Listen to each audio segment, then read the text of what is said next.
un soldat américain tombe d'un hélicoptère. Al-Qaïda l'a capturé et transféré dans un lieu inconnu. On ne l'a plus revu. Ses camarades se lancent sur ses traces. On s'est fait tirer dessus, on a tiré.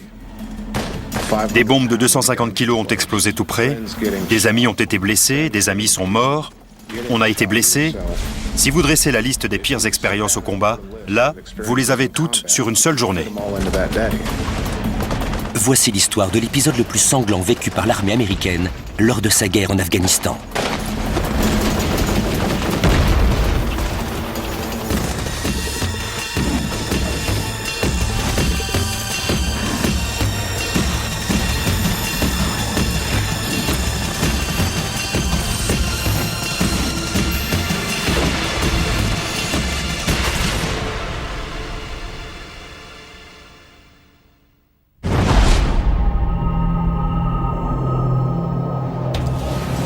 « 2002. Afghanistan, vallée de Charikot. 6 mois après les attentats du 11 septembre, l'armée américaine traque Oussama Ben Laden. 4 mois plus tôt, il est parvenu à s'échapper lors d'une bataille entre ses combattants djihadistes et les forces alliées à 110 km de Tora Bora.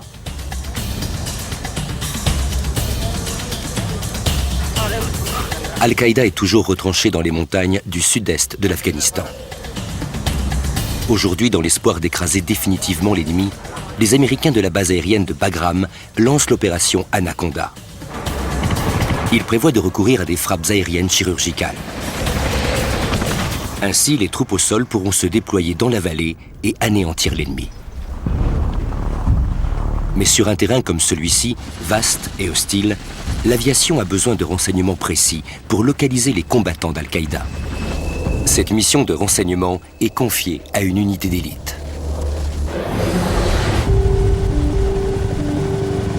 « 4 mars 2002. 1h43. Ces hommes font partie des Navy Seals, les forces spéciales d'élite de l'armée américaine pour les opérations air, mer et terre. Ils sont 7 et ils doivent établir un poste d'observation sur une crête de 3000 mètres d'altitude appelée Thakur Ghar.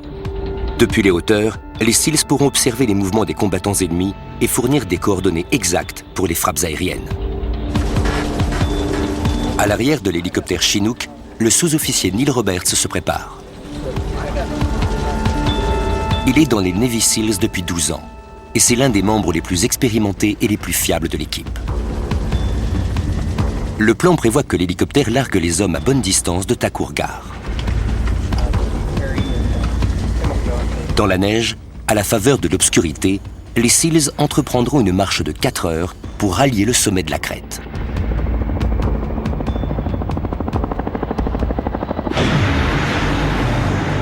Mais avant que les Navy Seals ne descendent, il faut inspecter la zone pour repérer d'éventuelles traces de l'ennemi. Un AC-130 passe la montagne au peigne fin.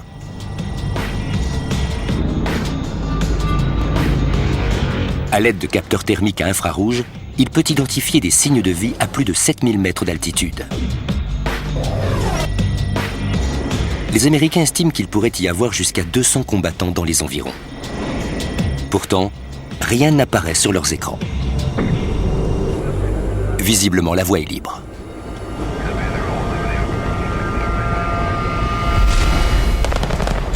Ce que les Américains ignorent, c'est que leur technologie de pointe a été trompée par un stratagème rudimentaire mais très ingénieux du camp d'en face. Dans la montagne, les unités d'Al-Qaïda sont cachées au fond de grottes recouvertes de neige. La roche masque la chaleur de leur corps, si bien qu'ils sont invisibles aux infrarouges. Au total, dans la vallée, ils sont environ 400. Loin de se douter qu'ils sont si nombreux, les Américains s'apprêtent à jeter une équipe de 7 Navy Seals dans la gueule du loup.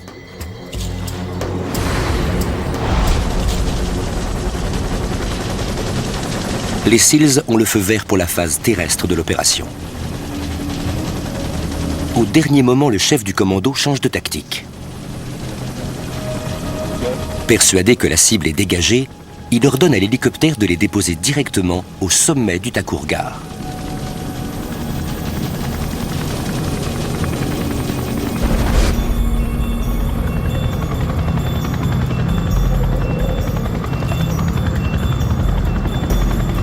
Les combattants d'Al-Qaïda entendent les rotors d'un hélicoptère de grande taille. Ils sont lourdement armés. Ils ont des AK-47 et des lance-grenades. Une grenade peut faire exploser un hélicoptère à une distance de seulement 300 mètres.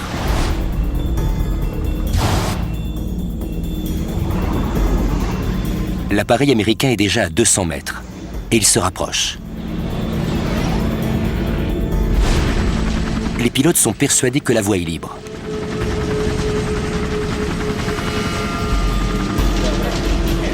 Les hommes se préparent à sauter dès que l'hélicoptère sera posé.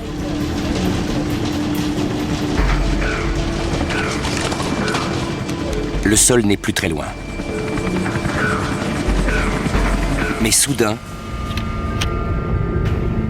les pilotes repèrent des silhouettes dans la montagne. Ils tentent de faire marche arrière.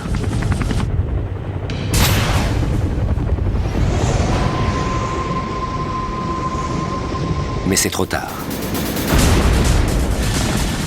Une grenade déchiquette le fuselage de l'hélicoptère. L'appareil subit une forte perte de puissance moteur. Son arsenal est inopérant. Il est à la merci de l'ennemi. La fuite est la seule option. L'hélicoptère vire sur le côté. Neil Roberts perd l'équilibre. L'un de ses compagnons l'attrape.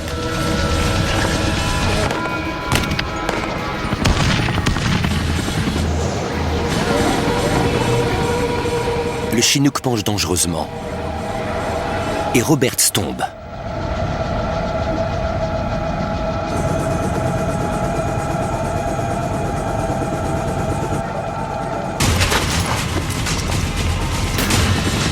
Les pilotes tentent de maîtriser l'appareil.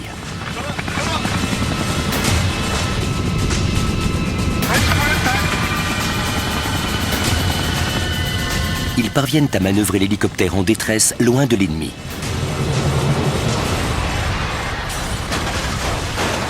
Il se pose en catastrophe à 7 km de distance.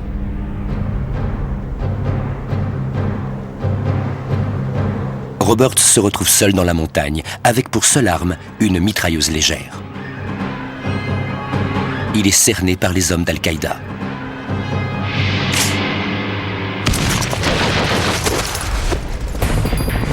Pour l'unité d'élite, la mission nocturne dans le sud-est de l'Afghanistan vire au cauchemar.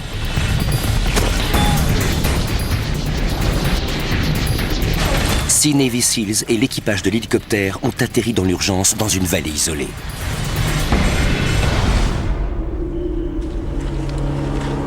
Quand ils se comptent, leurs pires craintes sont confirmées.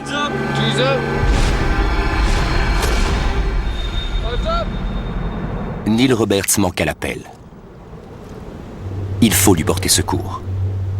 Malheureusement, l'équipe réalise rapidement qu'elle est à 7 km de sa cible d'origine. Dans ces circonstances, il leur faudra des heures de marche pour regagner le sommet de la montagne. Pendant ce temps, Roberts est totalement isolé à 3000 mètres d'altitude par un froid glacial et dans l'obscurité, en terrain ennemi.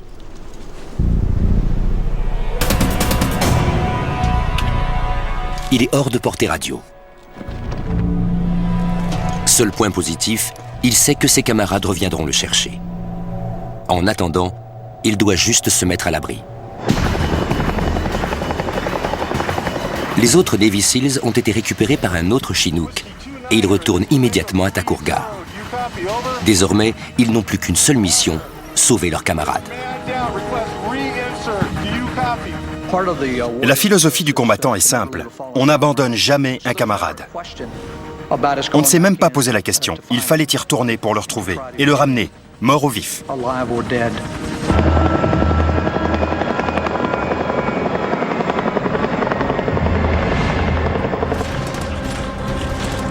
Sur Takurgar, Neil Roberts essuie des tirs ennemis depuis près de 2 heures. Tout ce qu'il a à faire, c'est tenir assez longtemps pour être secouru. Mais le sort s'acharne. Il est touché à la jambe droite.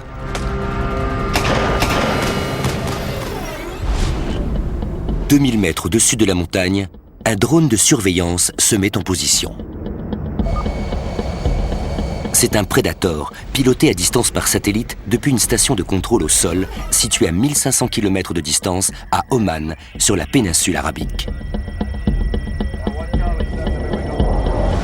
De là, les images reçues en direct des montagnes afghanes sont transmises à l'état-major de l'armée aux États-Unis et à la base aérienne de Bagram, à 180 km au nord de Thakurgar. Le major général Hagenbeck, qui commande les Navy Seals, peut ainsi localiser Neil Roberts. Nous avons pu le voir grâce au Predator. Nous étions tous très tendus.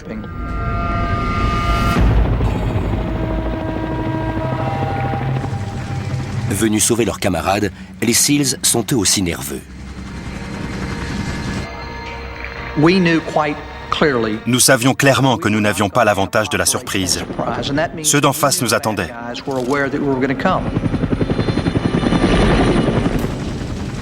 Le pilote approche le Chinook de la crête. Instantanément, l'ennemi ouvre le feu. L'appareil se pose et les 6 collègues de Neil Roberts se lancent dans la bataille. Ils font face à un tir de barrage de mitrailleuses.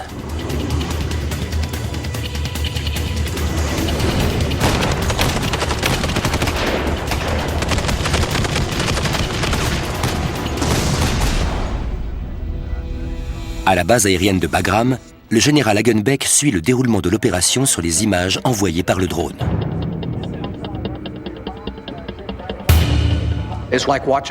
On a l'impression de regarder un film de guerre, sauf qu'on a la gorge nouée parce que ce sont nos hommes qui sont visés et qu'il faut trouver le moyen de neutraliser l'ennemi.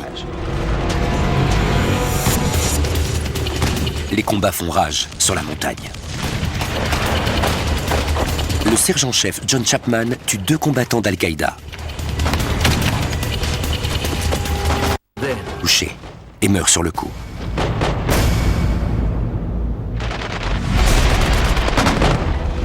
Al-Qaïda à la main, et surtout son arme de prédilection. La mitrailleuse lourde Douchka calibre 50 de fabrication russe est alimentée par des munitions de 12 mm 7. Sa puissance et sa portée sont redoutables. Chaque cartouche est capable de pénétrer un revêtement blindé de 2 cm 5 à 500 mètres de distance. Les SEALs sont armés de M4, des fusils d'assaut légers. Ils ne font pas le poids contre les Douchka. Le rapport de force allait être différent de ce qu'on avait prévu. On ne voyait pas les hommes d'Al-Qaïda, juste la lumière vive des coups de feu échangés. Mais on sentait bien que ça bardait. 2 autres Américains sont touchés. Dépassés numériquement et techniquement, les SEALs sont en mauvaise posture. Ils battent en retraite, alors qu'ils n'ont toujours aucune trace de leurs camarades.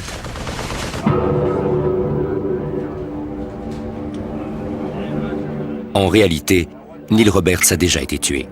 Le major général Hagenbeck a été témoin de son exécution par l'intermédiaire des images satellites. C'était horrible. Al-Qaïda l'a capturé et transféré dans un lieu inconnu. On ne l'a plus revu.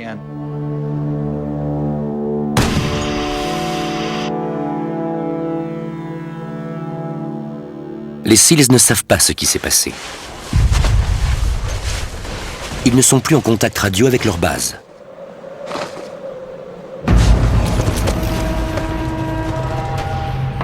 Leur hélicoptère a été endommagé et il a dû repartir. Ils doivent maintenant se battre pour leur propre survie. L'équipe de secours a besoin d'être secourue. Un AC-130 mitraille la montagne.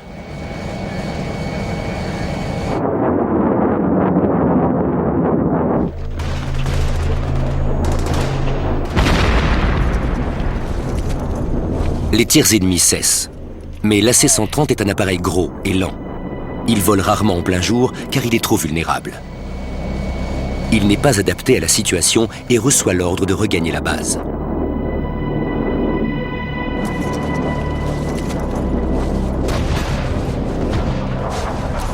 Immédiatement, les tirs reprennent.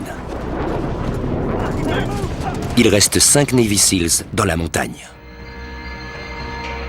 La crête est aux mains d'Al-Qaïda. L'équipe doit céder du terrain. Son hélicoptère l'a abandonné et le premier Chinook posé en catastrophe est à 7 km.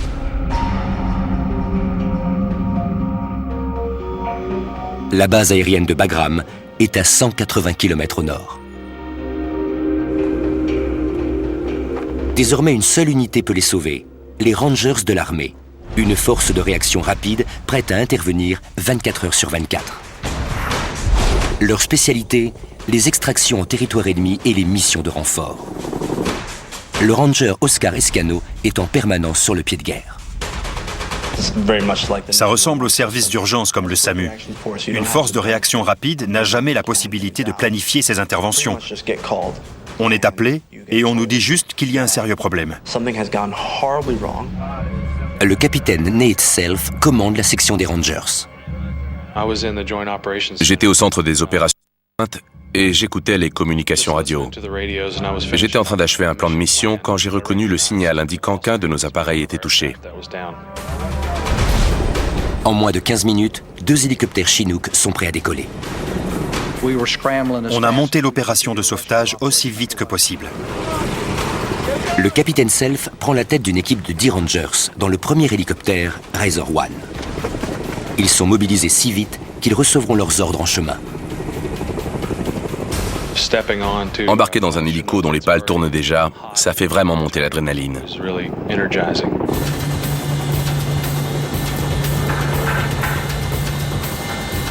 Escano est dans le deuxième Chinook, Razor 2. Au total, 20 Rangers sont dépêchés sur place. Tout le monde était remonté à bloc. C'était palpable. Ça se voyait sur les visages. Pendant le trajet, le capitaine Self est briefé sur la situation. Il y a un hélicoptère hors service, un mort et une équipe de Navy SEALs prise dans une embuscade. On ne lui en dit pas plus. Sur les ondes, c'est la frénésie. Tous les réseaux de communication étaient en place. Mais si je devais vous dessiner sur une feuille qui était aux commandes et qui parlait à qui, ça ressemblerait à un tas de spaghettis enchevêtrés. C'était difficile de décider où nous devions aller. Enfin, Nate Self reçoit les coordonnées nécessaires pour se poser directement sur la crête de Takurgar. On va là! Ce qu'il ignore, c'est qu'à cet instant, les SEALs n'y sont plus. Ils ont dû redescendre plus bas.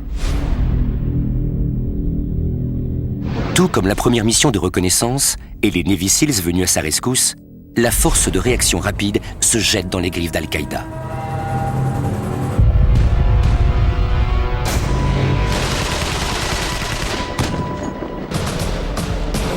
Un homme touché, envoyez des renforts.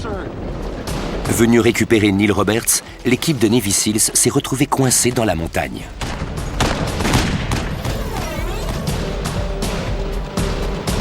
Malheureusement, Roberts a déjà été abattu par les combattants d'Al-Qaïda et plusieurs soldats ont été tués dans l'opération. Les forces ennemies sont toujours cachées quelque part au milieu des grottes et des rochers. Et les Navy SEALs ont dû céder du terrain. Ils ne sont plus que 5 et c'est maintenant eux qu'il faut tirer de ce mauvais pas. À 6h18, le jour se lève sur les montagnes afghanes. Une force de réaction rapide de 20 Rangers est en chemin, dans 2 hélicoptères.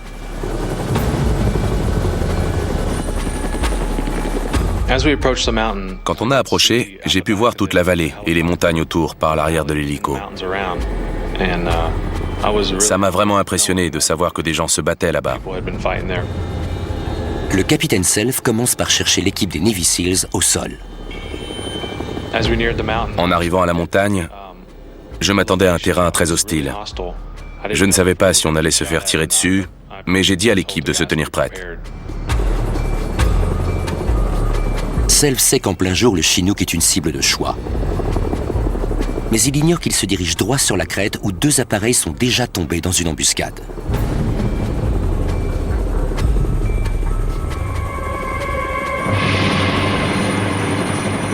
Pour la 3e fois, en 3 heures, les hommes d'Al-Qaïda s'apprêtent à donner l'assaut.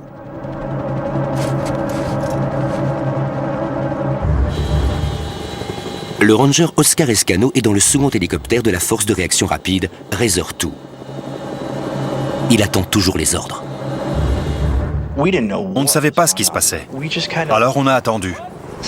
Je ne sais pas combien de temps ça a duré, mais ça nous a paru interminable. Le QG leur ordonne de se mettre en lieu sûr, loin de Thakurgar, et d'attendre les instructions.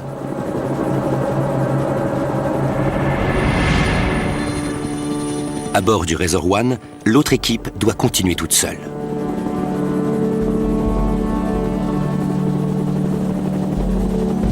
Elle a avec elle son médecin, Cory Lamoureux. Il devait être démobilisé, mais s'est porté volontaire pour cette opération. À côté de lui se trouve le mitrailleur Phil Svitak. C'était électrique. On savait où on allait, mais on ne savait pas ce qu'on allait faire. Désormais impossible de profiter de l'obscurité. Quand on s'est approché pour se poser, on s'est fait canarder. Et embotter.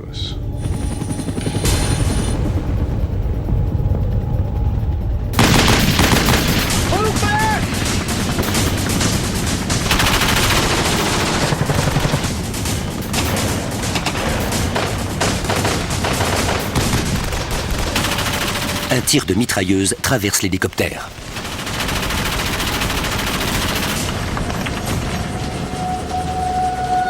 À côté de Lamoureux, Svitak est touché. Les deux pilotes sont blessés.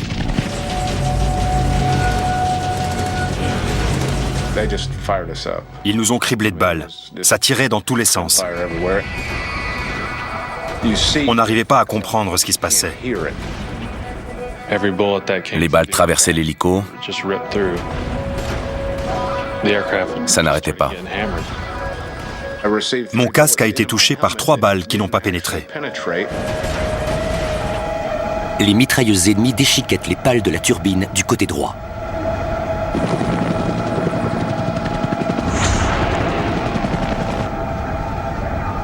Le Chinook de 27 tonnes vacille. J'ai entendu le moteur gronder et j'en ai eu des sueurs froides. Puis une grenade touche l'hélicoptère des Rangers. L'appareil a commencé à valdinguer d'un côté, puis il est tombé.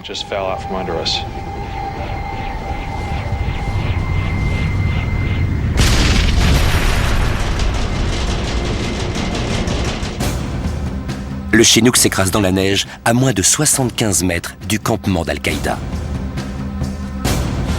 Lamoureux se précipite auprès de ses camarades. J'ai entendu des hommes crier qu'ils étaient blessés. Tiens bon! Mais Svitak est déjà mort. Quand je suis arrivé, il n'avait plus de pouls carotidiens. Alors je suis passé au blessé suivant. Comme les Navy Seals avant eux, les Rangers envoyés en renfort doivent se battre pour leur survie. Al-Qaïda continue à tirer sur les Américains.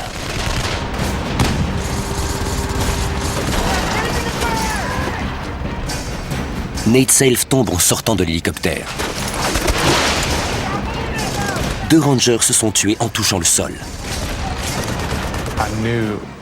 Je savais qu'ils étaient morts.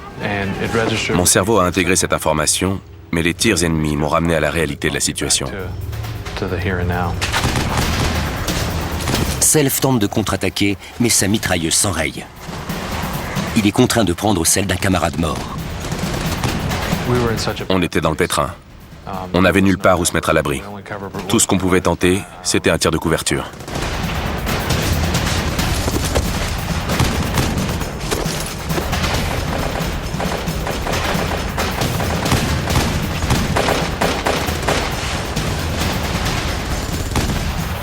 Dans la bataille, les hommes d'Al-Qaïda abattent encore 3 Américains.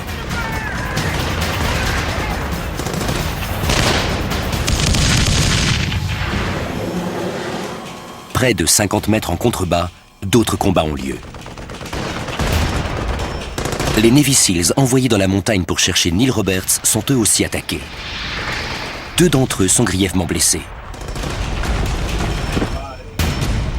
À la base aérienne de Bagram, le major général Hagenbeck observe ce qui se passe sur le terrain. Tout ce qui pouvait mal tourner a effectivement mal tourné. Et dès que les appareils se sont posés, les hommes ont dû lutter pour leur vie. Sur Thakurgar, le médecin Cory Lamoureux et ses camarades se protègent dans le Chinook abattu.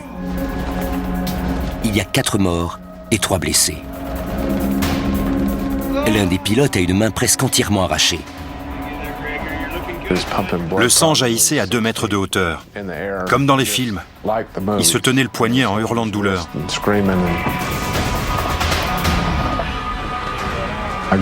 J'ai allumé mon moniteur, mais il y avait 3 impacts de balles dans l'écran. Nate Self, le capitaine des Rangers, doit mettre ses hommes à l'abri. L'ennemi envoie une autre grenade sur eux. Quand j'ai vu la grenade foncer sur moi, pendant une fraction de seconde, j'ai attendu que la douleur arrive. Self est touché, mais la neige limite les dégâts des éclats d'obus. Ça faisait mal, mais c'était supportable. Le capitaine Self parvient à se protéger derrière des rochers. L'ennemi est terré dans des bunkers, en haut de la crête, avec une vue imprenable. Le combat était très inégal. L'ennemi déversait sur nous une tonne de munitions.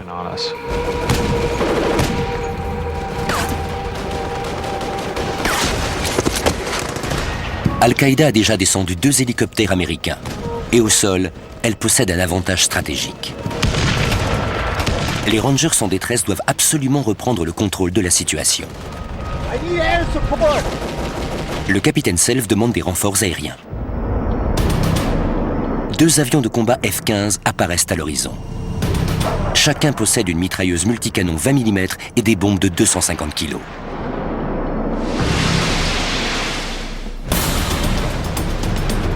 Les Rangers sont trop proches des bunkers ennemis pour envisager un bombardement, car ils risqueraient d'être touchés eux aussi. Self demande des tirs aériens. L'avion effectue un vol de reconnaissance. Puis le F-15 mitraille la montagne.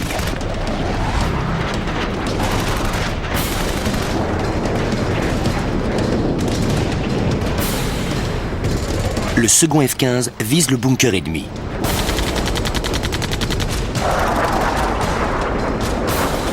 Les combattants d'Al-Qaïda continuent de riposter. Les frappes aériennes n'ont eu que peu d'effet. Ils avaient creusé des galeries dans la roche et ils étaient très bien protégés contre toutes les actions aériennes possibles.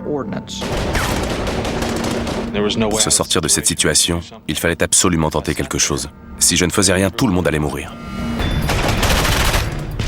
Al-Qaïda inflige une sévère correction à l'une des forces militaires les plus sophistiquées au monde. C'est une situation de crise.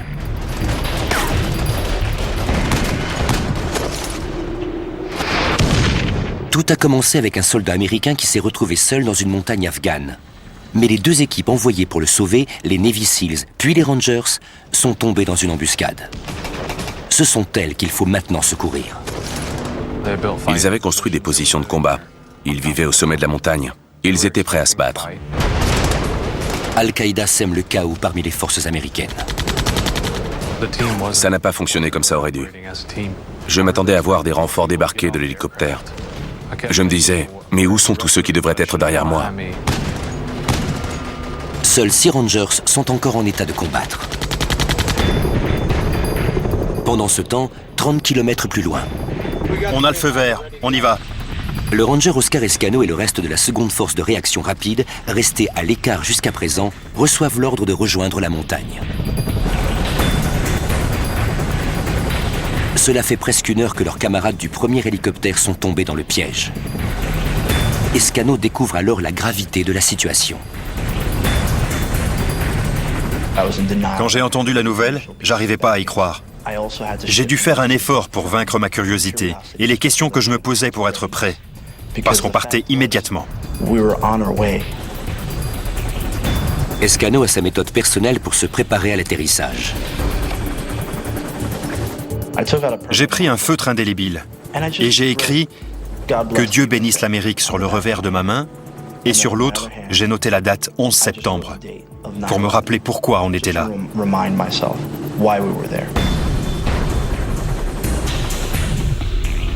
La deuxième force de réaction rapide se posera loin du sommet et de l'ennemi. Elle doit secourir les membres de la première mission, bloqués en haut de la montagne par les tirs ennemis. De son côté, l'équipe des SEALs est elle aussi incapable d'avancer et de reculer. Ce qui a commencé comme une simple mission de reconnaissance est en train de virer au fiasco militaire. Quand la seconde force de réaction rapide arrive à 610 mètres du sommet, elle est surprise par le terrain. Tout était silencieux. Les hommes entament l'escalade, en s'enfonçant dans la neige jusqu'aux genoux, alourdis par leurs armes et leur équipement. Rapidement, le silence a été interrompu par des coups de feu. J'ai levé les yeux et j'ai regardé en direction du sommet. Il était vraiment très loin.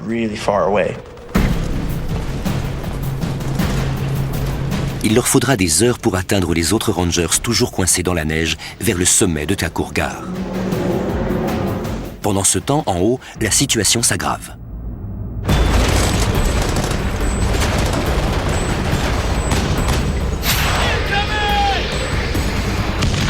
Les Américains reçoivent maintenant des tirs de mortier. Ça m'a fait réagir. Je me suis dit qu'il fallait faire quelque chose de toute urgence.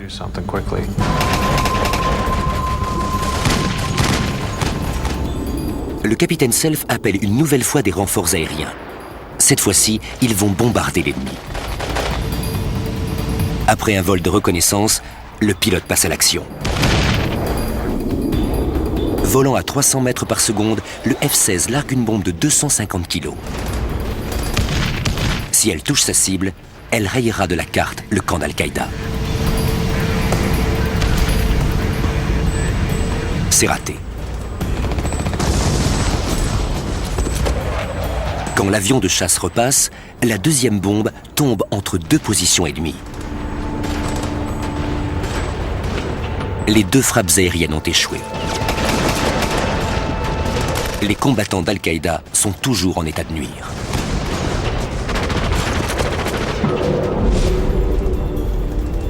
Plus bas, Oscar Escano et les renforts se battent toujours contre la neige et le manque d'oxygène. Je n'en revenais pas. Au bout d'une vingtaine de pas, j'étais déjà épuisé. Et ça m'a vraiment mis en colère. Pour alléger sa charge, il enlève son gilet pare-balles.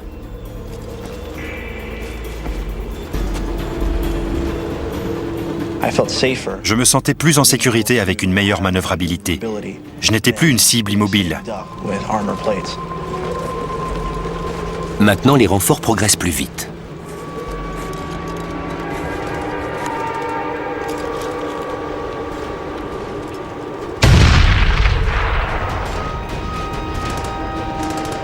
Soudain, ils sont visés par des tirs de mortier.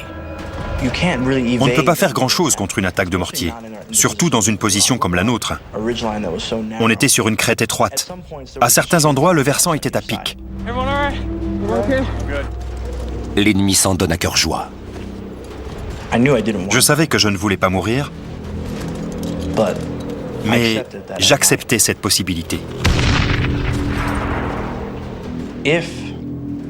Si l'un de nous était touché, ça pouvait être la fin de la mission, la fin de l'équipe.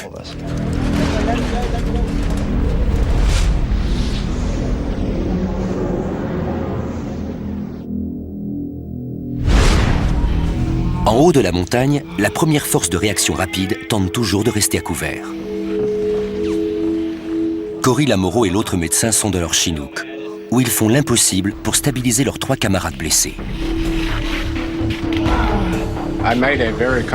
Je savais que l'appareil était une grande cible, mais j'ai pris ma décision en toute conscience. Il fallait que Jason et moi, on reste avec nos 3 patients à l'intérieur.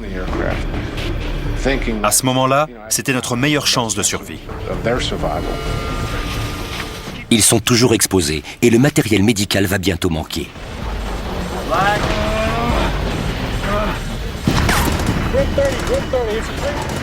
Depuis le début des hostilités, les Rangers reçoivent des informations recueillies par le drone qui survole la zone. Le capitaine Self prend alors une décision sans précédent. Il contacte l'homme qui pilote à distance le Predator pour savoir si l'appareil est armé. Le drone n'a jamais été utilisé pour autre chose que des missions de surveillance. Pourtant, il est équipé de 2 missiles Hellfire de 50 kg. Guidés par laser, ils sont capables de repérer une cible mouvante au sol.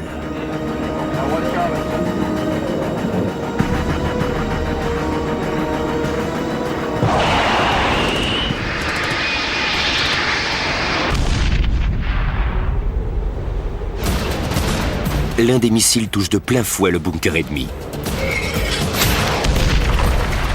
Mais les tirs de mortier ne cessent pas pour autant. Je me suis dit, on est dans une situation tellement critique que si je ne fais rien, on va tous y passer. Il ne reste que 6 Rangers en état de combattre. Les autres sont soit blessés, soit en train de soigner les blessés. Il n'y a que 50 mètres de No Man's Land entre eux et le camp d'en face. Les frappes aériennes ont échoué. Visiblement, face à la puissance de feu ultramoderne de l'Amérique, l'arsenal rudimentaire d'Al-Qaïda a le dessus. Le capitaine Self n'a rien à perdre. Il décide donc de donner l'assaut contre le bunker et d'affronter l'ennemi au corps à corps. Je me suis tourné vers mes hommes, et quand ils m'ont tous fait un signe de la tête, j'ai dit, on y va. Les Rangers s'élancent vers le sommet. Quand on s'est mis en route, tous les 4, je crois qu'aucun de nous n'avait peur. Environ à mi-chemin des positions ennemies, j'ai vu en sortir la tête, dégainer une mitrailleuse et commencer à tirer sur nous.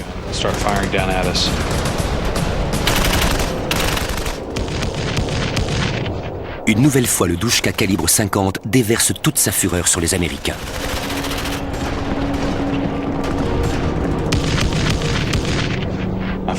Je me suis dit que ça changeait la donne. À nous 4, on ne pouvait rien faire contre une mitrailleuse. Ils sont obligés de battre en retraite. Pour les hommes, c'est un sérieux coup au moral. Pour un chef de soldats aussi valeureux, c'est humiliant de devoir s'arrêter et reculer. Les soldats américains ne sont pas nécessairement entraînés aux manœuvres défensives. On suppose toujours qu'on sera à l'offensive. Sur la base aérienne de Bagram, le major général Hagenbeck suit de très près les multiples rebondissements. Au QG, plus le temps passait, plus on était inquiet, à cause du froid glacial à cette altitude. Les Rangers se battent maintenant depuis 4 heures. L'équipe du capitaine Self ne sait plus à quel sein se vouer. Je n'arrivais pas à y voir clair. Il n'y avait aucune solution évidente pour se sortir de là.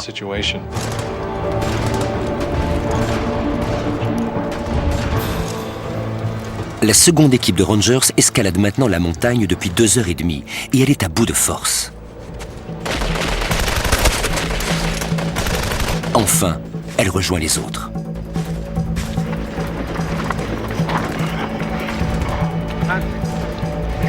Oscar Escano est rapidement briefé sur la situation. On était désavantagés. Dans ces cas-là, on est nos propres renforts. Si on rencontre davantage de résistance que prévu, on doit juste se battre encore plus. On se fait canarder. Oscar n'accorde à ses hommes qu'une minute pour reprendre leur souffle, car pendant ce temps, l'équipe de Nate Self est sérieusement menacée. Désormais, plus question de parler de mission de sauvetage, il faut prendre le contrôle de la crête. 2 Chinooks ont été abattus. Les frappes aériennes n'ont rien donné et les 2 forces de réaction rapide ont été mises à mal par Al-Qaïda. Si les Américains veulent s'en sortir, il n'y a plus qu'une seule solution, prendre le bunker. Et ce, malgré l'échec de la première tentative. On a échafaudé un plan très simple. C'était on tire et vous dégagez. Juste avant l'assaut, il n'y avait pas un bruit. On ne voyait plus l'ennemi. On ne savait pas ce qu'il mijotait.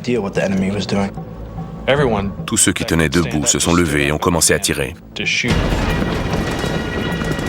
Au total, 14 Rangers attaquent le campement. L'assaut a commencé par un déluge de coups de feu.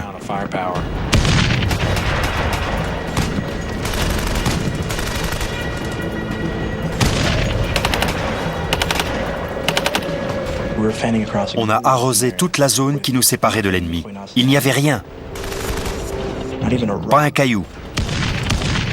Pas un tronc d'arbre. Rien.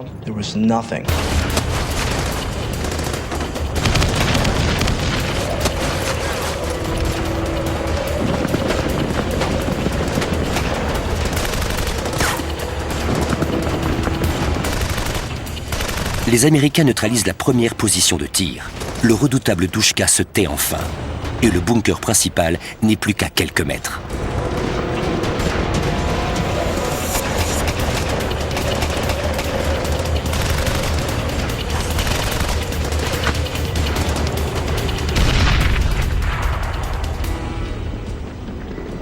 Il y avait des cadavres partout.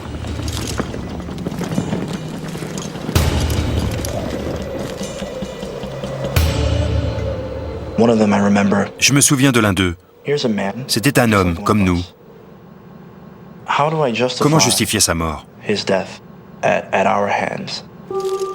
En fouillant les bunkers, les hommes trouvent celui qu'ils sont venus chercher. Sous les débris, il y a le corps de Neil Roberts.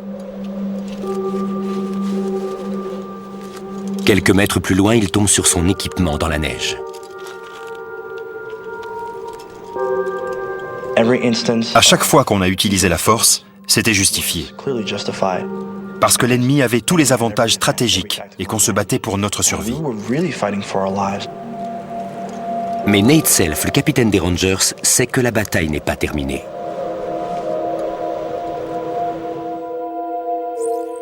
Plus bas, les Navy Seals qu'il est venu sauver sont encore pris au piège.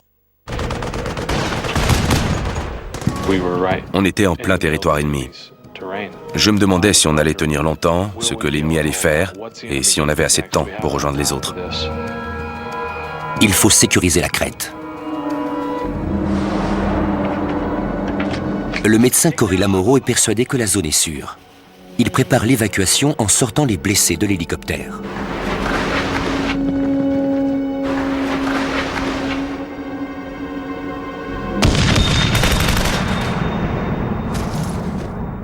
Plusieurs balles ont atterri devant moi et je me suis retrouvé couvert de neige. C'est une nouvelle embuscade. Je me souviens avoir pensé qu'on était vraiment dans la mouise. Avant qu'il ne puisse réagir, il reçoit plusieurs balles dans le corps.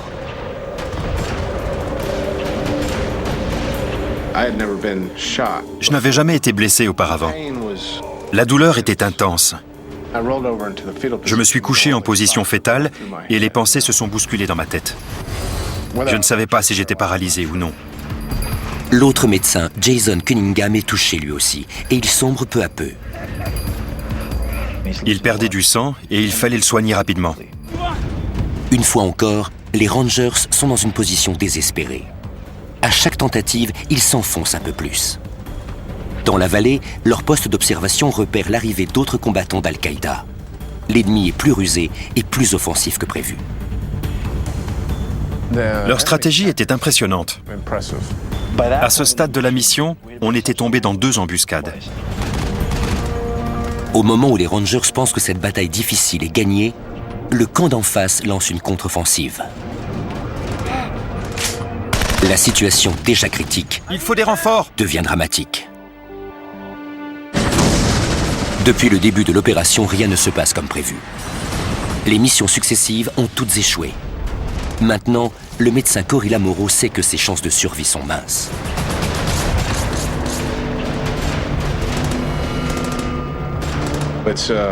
C'est à pile ou face. Soit on a une grosse hémorragie interne, soit on n'en a pas.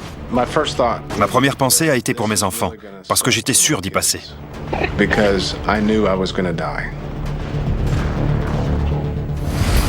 Nate Self demande de nouveaux renforts aériens. Cette fois-ci, les bombes atteignent leur cible et contrent l'attaque venue de la vallée. L'ennemi cesse immédiatement de tirer. Mais pour combien de temps?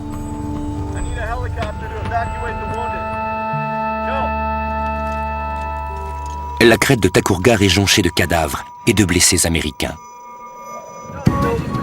Ils ont besoin d'une évacuation rapide et de soins médicaux en urgence. Mais alors que 2 Chinooks ont déjà été descendus, le commandement va-t-il en envoyer d'autres en plein jour? Est-ce qu'on allait prendre le risque de perdre un autre hélicoptère et de devoir monter une nouvelle opération de sauvetage? On va perdre des hommes. Il me faut un hélico. C'était un véritable dilemme. Le raisonnement était simple. On a déjà perdu 2 appareils. Combien allait-on en envoyer encore au même endroit? L'état-major donne l'ordre d'attendre la nuit. 6 heures plus tard. J'étais furieux qu'on n'évacue pas les blessés. Selon moi, la situation était sous contrôle. Lui-même blessé, Cory Lamoureux ne peut pas faire grand-chose. Il reste très peu de matériel médical et l'autre médecin, Jason Cunningham, est le soldat le plus grièvement blessé. L'équipe se démène pour que l'état des blessés ne s'aggrave pas. Tant qu'ils ne sont pas conduits à l'hôpital, la priorité, c'est de les empêcher de se refroidir. Il fait déjà un froid glacial, et en fin d'après-midi, la température chute très rapidement.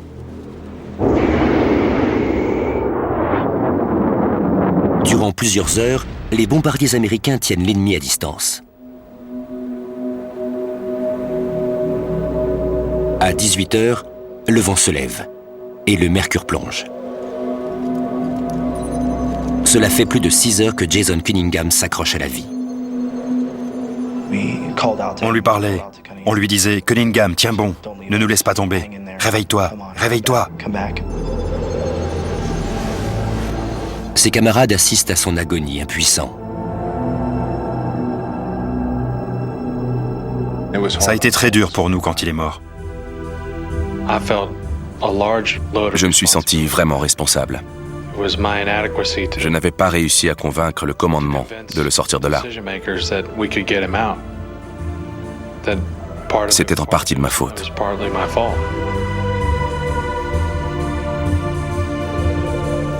Juste avant 20h15, soit 17 heures après le premier coup de feu, la base de Bagram donne enfin l'ordre d'évacuer.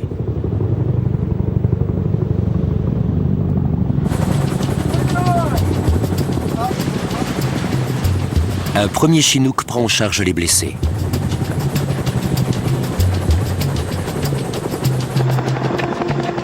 Un second emporte le capitaine Self et les morts, dont le Navy SEAL, Neil Roberts. Le capitaine Self s'interroge sur les erreurs commises sur cette mission. Pourquoi l'ennemi n'avait-il pas été repéré? Si on se fie à la technologie en pensant qu'elle va vous donner l'avantage et qu'elle ne fonctionne pas, ça devient un handicap. Ce qui nous a permis de remporter la bataille, c'est notre capacité à tirer et à bouger plus vite que les autres.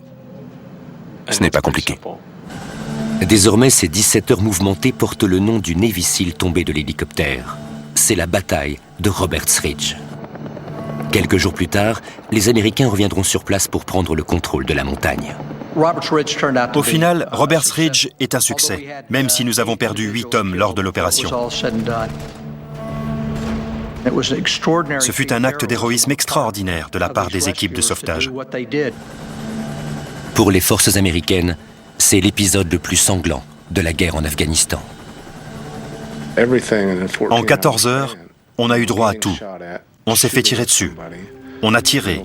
Des bombes de 250 kilos ont explosé tout près. On a reçu des tirs de mortier. Des amis ont été blessés. Des amis sont morts. On a été blessés. Si vous dressez la liste des pires expériences au combat, là, vous les avez toutes sur une seule journée.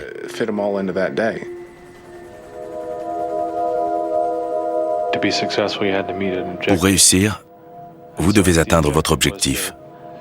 Si le but était de contrôler la montagne et de l'utiliser pour avoir un avantage tactique pendant la bataille, alors on a échoué. Mais si c'était de ramener autant d'hommes que possible sains et saufs, compte tenu des cartes qu'on avait en main, c'est un succès.